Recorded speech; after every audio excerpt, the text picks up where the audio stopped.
मेरे प्यारे दोस्तों नमस्कार। साथियों, वैदिक मैथ्स की एक जबरदस्त सीरीज हम आपके लिए लेके आ रहे हैं, जहां पे हम बिल्कुल बेस से आपको उठा रहे हैं। बेसिक से हम आपको एडवांस की तरफ लेके जाएंगे, क्योंकि जब तक आपका बेस, आपकी फाउंडेशन स्ट्रॉन्ग नहीं होगी, आप उस टॉपिक की डेप्थ में नहीं जा पाएंगे। वैदिक मैथ एक ऐसा मैथ है जो आपकी कैलकुलेशन को नेक्स्ट लेवल पे ले जा सकता है, आपके मैथ्स के फोबिया को हमेशा के लिए रिमूव कर सकता है। साथियों, जहां 10th क्लास में 33 मार्क्स से मैं पास हुआ था और आज मेरे नाम 33 वर्ल्ड रिकॉर्ड्स हैं, तो ये सब कमाल वैदिक मैथ्स का, मेमोरी की टेक्निक्स का है। जब इस टेक्निक की वजह से मेरी लाइफ चेंज हो सकती है, तो ये टेक्निक्स आपकी लाइफ को भी चेंज कर सकती हैं। इन टेक्निक्स को सीखिए, अपनी लाइफ में इनको इंप्लीमेंट कीजिए। देखिए, जो वीडियोज है वो बिल्कुल बेसिक से, ताकि आपका बेस, आपकी फाउंडेशन मजबूत हो पाए। तो बिल्कुल हमने बेस से शुरुआत की है और हम इसको एडवांस की तरफ लेके जाएंगे। जितना प्यार आप इन वीडियोज को दिखाएंगे, जितने ज्यादा आप कमेंट्स करेंगे, उतनी ही वीडियोज हम इस सीरीज में अपलोड करते चले जाएंगे।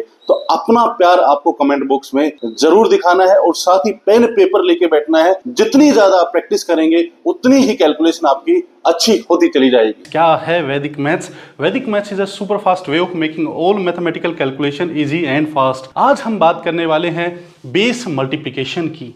बेस मल्टीप्लिकेशन, सबसे पहले हम कंसेप्ट को समझते हैं। Base, what is base? Simply we can say powers of 10। 10 की जो पावर्स होती हैं वो बेस होता है। 10, 100, 1000, 10,000, लाख, 10 लाख, करोड़, 10 करोड़, सो ऑन, ये सारे बेसिस हैं। और बात करें मल्टीप्लिकेशन की, तो कहने का मतलब है कि अगर कोई भी दो पर्टिकुलर नंबर जो आपका मल्टीप्लिकेंड और मल्टीप्लायर है, अगर किसी पर्टिकुलर बेस के नियर है, तो कैसे हम उनको तेजी से और आसानी से मल्टीप्लाई करेंगे। इस सम को भी हम जल्दी से सोल्व करेंगे, बट उससे पहले हम धीरे धीरे छोटे नंबर से प्रैक्टिस कर लेते हैं। ठीक है, चलिए मेरे साथ। सबसे पहले हमने लिया एक नंबर, मान लीजिए 98 इंटू 96। ये मेरा मल्टीप्लिकेंड है और ये मल्टीप्लायर है। ठीक है, तो सबसे पहला जो स्टेप होगा वो होगा कि हमें इसका बेस आइडेंटिफाई करना है। इनका बेस क्या है? तो बेस है इनका 100। कैसे पता चलेगा? 100 है तो देखिए 100 में 2 जीरोज हैं और यहां डिजिट्स भी क्या है? 2। सिंपली अगर मैं आपको बोलूं 11 से लेकर 99 तक जितने भी नंबर्स हैं उन सब का बेस होगा 100, क्योंकि ये 2 डिजिट नंबर है और जो बेस है 100 उसमें 2 जीरोज है। ठीक है, अगर मैं आपसे पूछूं 12 का बेस क्या है? बताइए बताइए। 100। अगर मैं आपसे पूछूं 78 का बेस क्या है? 100। 93 का बेस क्या है? 100। ठीक है, और अगर मैं पूछूं 8, सिंपल एक सिंगल डिजिट नंबर, 8 का बेस क्या है? 100। नो, 8 सिंगल डिजिट नंबर है, तो 10 जो उसमें सिंगल जीरो है, तो 8 का बेस होगा 10। ऐसे ही 101 से लेकर 999 तक जितने भी नंबर्स हैं उन सब का बेस बनेगा 1000। ठीक है, तो इन दोनों का बेस क्या है? 100, क्योंकि बेस मल्टीप्लिकेशन है। जैसे ही मैंने आपको बताया, बेस आपने आइडेंटिफाई किया, तो बेस के नियर जो नंबर हैं, आपका मल्टीप्लिकेंड भी नियर है और मल्टीप्लायर भी नियर है। अब आपको क्या करना, आपको देखना बेस से डिफरेंस कितना है। डिफरेंस है जी 2 और यहां पे डिफरेंस है 4। क्योंकि डिफरेंस है तो डिफरेंस हमेशा क्या होगा? माइनस होगा। डिफरेंस है तो उसको माइनस करेंगे, और माइनस कैसे करेंगे? क्रॉस सब्ट्रैक्ट करेंगे। या तो 296 में से सब्ट्रैक्ट करेंगे, या जो 4 है वो 98 में से करेंगे, क्रॉस करेंगे ना। या तो 296 में से या 498 में से, जो भी करेंगे, जो भी पेयर बनेगा, आंसर सेम आएगा। आप 2 करेंगे तो भी 94 आएगा, 4 करेंगे तो भी 94 आएगा, और 94 आपका लेफ्ट हैंड साइड आंसर आ गया। लेफ्ट हैंड साइड आंसर आपका आ चुका। राइट हैंड साइड आंसर के लिए क्या करना है? राइट हैंड साइड आंसर के लिए जो आपका डिफरेंस है 2 और 4, इन दोनों को आपस में आप मल्टीप्लाई कर देंगे। 2 और 4, 2 4 जा 8। राइट हैंड साइड के लिए आपको सिर्फ एक बात का ध्यान रखना है, जितनी बेस में जीरोज होती हैं उतने ही राइट हैंड साइड में डिजिट होते हैं। अब यहां सिंगल डिजिट है और बेस में 2 जीरो है, तो इनको इक्वल करने के लिए क्या करते हैं? इक्वल करने के लिए एक जीरो यहां पे और पेस्ट कर देते हैं। आंसर है 9408, ये आपका आंसर है। अगर सिंगल डिजिट है तो जीरो आगे हम पेस्ट कर देंगे। अगर डबल डिजिट नंबर है तो जीरो की रिक्वायरमेंट नहीं है। अगर यहाँ पे ट्रिपल डिजिट आए तो आगे देखेंगे। ठीक है, चलिए, मैं उम्मीद करता हूँ आपको समझ आ गया होगा। एक और नंबर लेते हैं, मान लीजिए 94 इंटू 92। इस सम का सॉल्यूशन करना है। बेस यहाँ पे क्या है? 100। डिफरेंस 100 से यहाँ पे क्या है? 6, और यहाँ पे डिफरेंस क्या है 8। या तो 6 माइनस करूंगा 92 में से या 8 माइनस करूंगा 94 में से, जो भी माइनस करूंगा वो मेरा लेफ्ट हैंड साइड आंसर आएगा। ठीक है, तो 96 जब माइनस करेंगे तो क्या बचेगा 86 और 8 6 जा होता है 48, क्योंकि 48 एक 2 डिजिट नंबर है और बेस में 2 जीरो है, तो कंप्लीट आंसर 8648। यहाँ पे जीरो पेस्ट करने की रिक्वायरमेंट नहीं है, ऑलरेडी 2 डिजिट नंबर है। तो इस तरीके से ये आपका आंसर है। समझ आ रहा है? एक और एग्जांपल लेते हैं। मान लीजिए एक नंबर है हमारा 96 इंटू 91। अब इसका सॉल्यूशन करना है जी। बेस आइडेंटिफाई किया, बेस है 100, पता है डिफरेंस है, यहाँ पे है डिफरेंस 4, यहाँ पे डिफरेंस 9 है। ठीक है, या तो मैं 4 माइनस करूंगा या 9 माइनस करूंगा, तो 4 माइनस करना इजी है 9 माइनस की वजह। ठीक है, क्योंकि आंसर सेम आना है। तो 4 माइनस करेंगे तो हमारा बचेगा 87 मेरा लेफ्ट हैंड साइड आंसर आ गया। ठीक है, 4 9 जा 36, कंप्लीट आंसर। इतना आसान है वैदिक मैथ्स को सीखना। ठीक है, एक और एग्जांपल लेते हैं।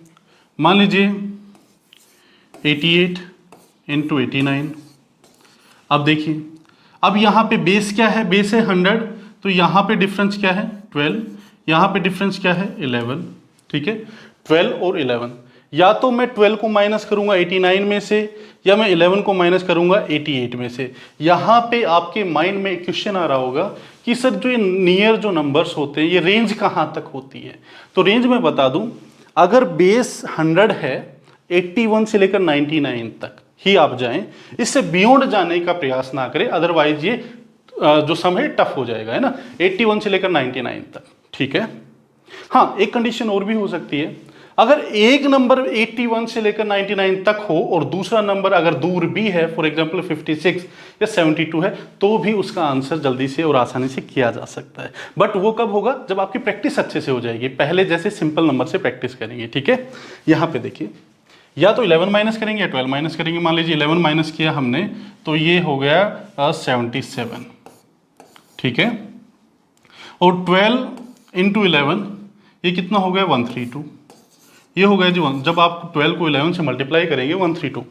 अब यहाँ पे देखिए बेस 100 है तो 2 डिजिट तो यहाँ पे रहेंगे, जब भी 2 डिजिट रहेंगे राइट हैंड साइड से 2 डिजिट रहेंगे और ये 1 इधर आके प्लस हो जाएगा, तो ये हो जाएगा 7832।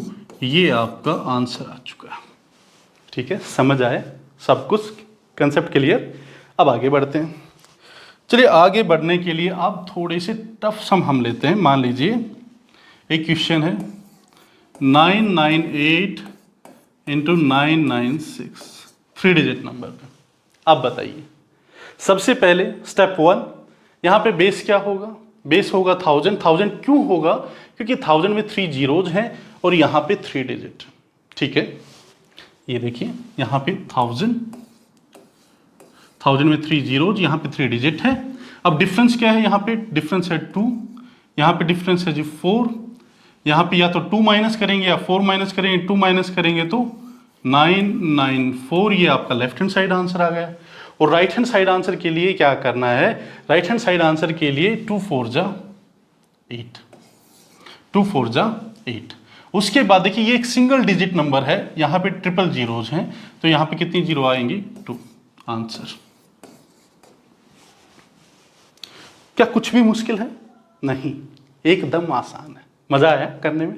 तो ऐसी हजारों टेक्निक्स है, एक दो टेक्निक्स नहीं, वैदिक मैथ्स में हजारों टेक्निक्स है। लास्ट 13 ईयर से वैदिक मैथ्स पर मेमोरी पे काम कर रहा हूँ और अब ये सिखाता जा रहा हूँ आपको। ठीक है, एक और सम ले लें। मान लीजिए एक सम है हमारा 997 इंटू 994। ये देखिए, अब करना है, यहाँ पे हमें पता है जो बेस है वो 1000 है, डिफरेंस यहाँ पे 3 है, यहाँ पे डिफरेंस है 6। 3 माइनस किया 991, 3 6 जा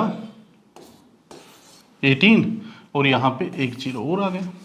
ये आ गया आपका आंसर। मजा आया? अब एक और एग्जांपल लेते हैं।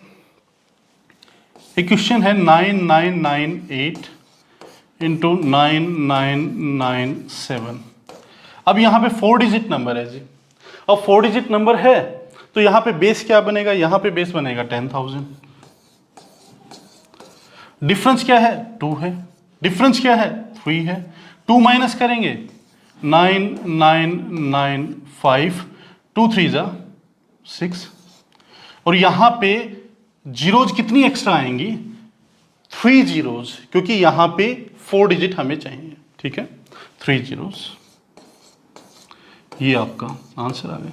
तो इस तरीके से जैसे मल्टीप्लिकेशन विद नाइन्स में 3 टाइप थे, बेस मल्टीप्लिकेशन में भी 3 टाइप है। टाइप 1 आपने टाइप 1 किया है, फिर टाइप 2 आएगा, फिर टाइप 3 आएगा।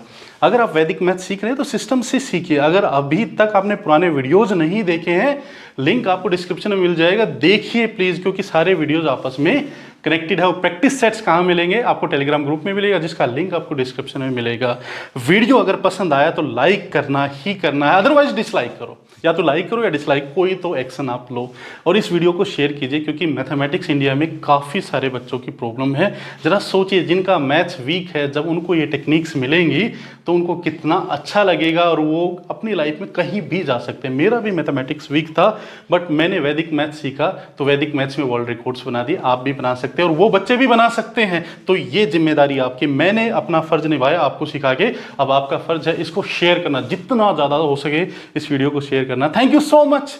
मेरे प्यारे दोस्तों, मैंने आप लोगों के लिए 2 किताबें लिखी हैं। एक है एक्स्ट्रा ऑर्डिनरी मेमोरी और दूसरी है वैदिक मैथ्स मास्टरी। अगर आप अपनी मेमोरी को डायनामिक बनाना चाहते हैं, स्ट्रॉन्ग बनाना चाहते हैं, इनहेंस करना चाहते हैं, तो मेरी लिखी हुई किताब एक्स्ट्रा ऑर्डिनरी मेमोरी को पढ़िए। ये इतनी डेप्थ में जाके लिखी गई है, इतनी सिस्टमैटिक ढंग से लिखी गई है, स्टेप बाय स्टेप आपको पूरी मेमोरी की ट्रेनिंग दे देगी ये बुक। दूसरा, अगर आप अपनी कैलकुलेशन को नेक्स्ट लेवल पे लेके जाना चाहते हैं, अपने मैथ्स के फोबिया को रिमूव करना चाहते हैं और वैदिक मैथ्स को सिस्टमैटिक ढंग से सीखना चाहते हैं, तो मेरी वैदिक मैथ्स मास्टरी वाली बुक पढ़िए। ये दोनों किताबें मैजिकल हैं, बहुत दिल से लिखी गई है, बहुत डेप्थ में जाके लिखी गई है और आप लोगों के लिए लिखी गई है। इन दोनों का लिंक आपको डिस्क्रिप्शन में मिल जाएगा और ये दोनों बुक अमेजोन पे अवेलेबल है। जाइए, अभी ऑर्डर कीजिए और इन दोनों किताबों को पढ़िए।